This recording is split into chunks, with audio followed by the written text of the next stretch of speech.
Beberapa waktu lalu ada klien yang mengikuti konseling telepon dengan saya. Klien cerita bahwa beliau mendapati suaminya selingkuh online. Suami itu bayar, Mbak. Dia transfer sekitar 300 ribuan ke pelakor itu, kemudian pelakor mengiriminya foto telanjang dada, foto kelamin, dan sebagainya. Memang nominalnya tidak besar, tapi itu dilakukan terus-menerus dalam rentan waktu 2 minggu. Total suamiku sudah habis 3 jutaan untuk mendapatkan foto-foto bugil. Kalau saya lihat chatnya, Mbak, mereka ini belum ketemuan.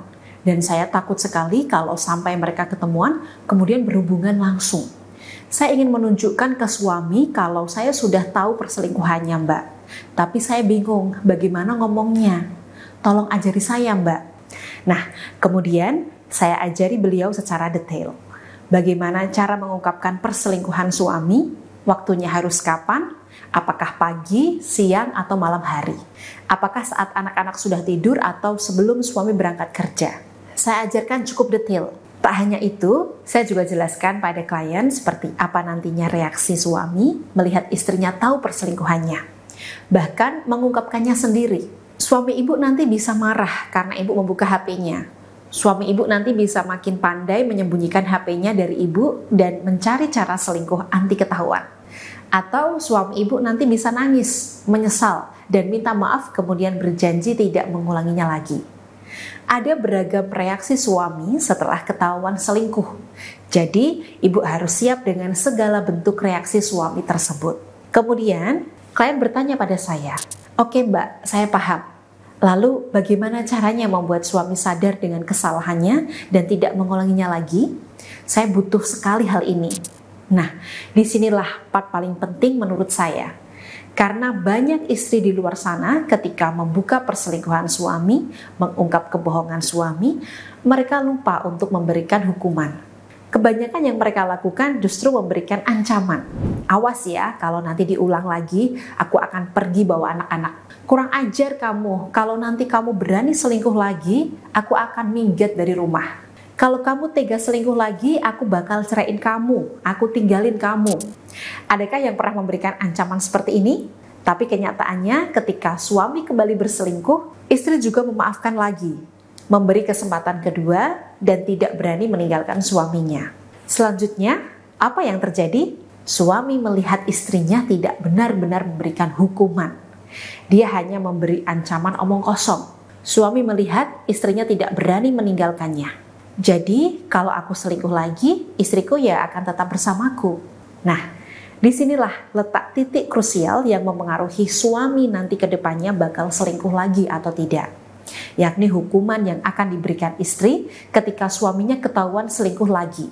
Klien saya yang mengikuti konseling telepon pun bertanya, "Saya berikan ancaman, nanti saya akan minggat bawa anak-anak, Mbak."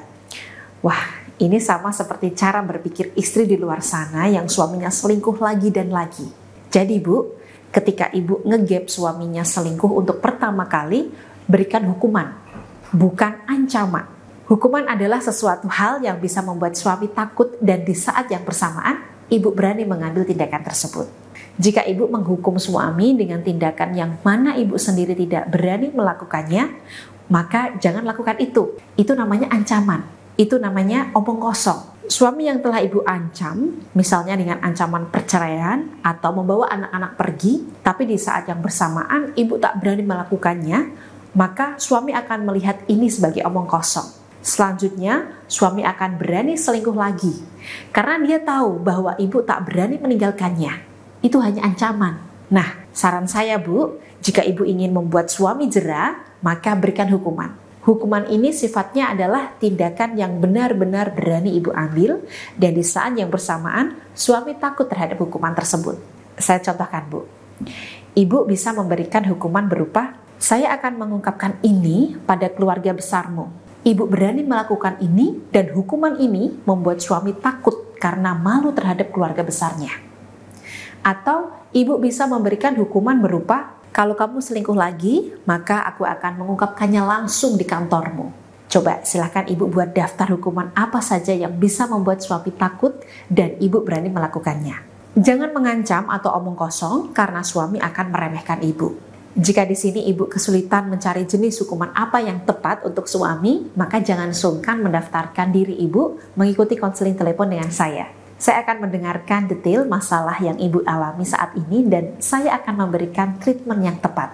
Treatment ini perlu ibu lakukan dengan jangka waktu 2 minggu.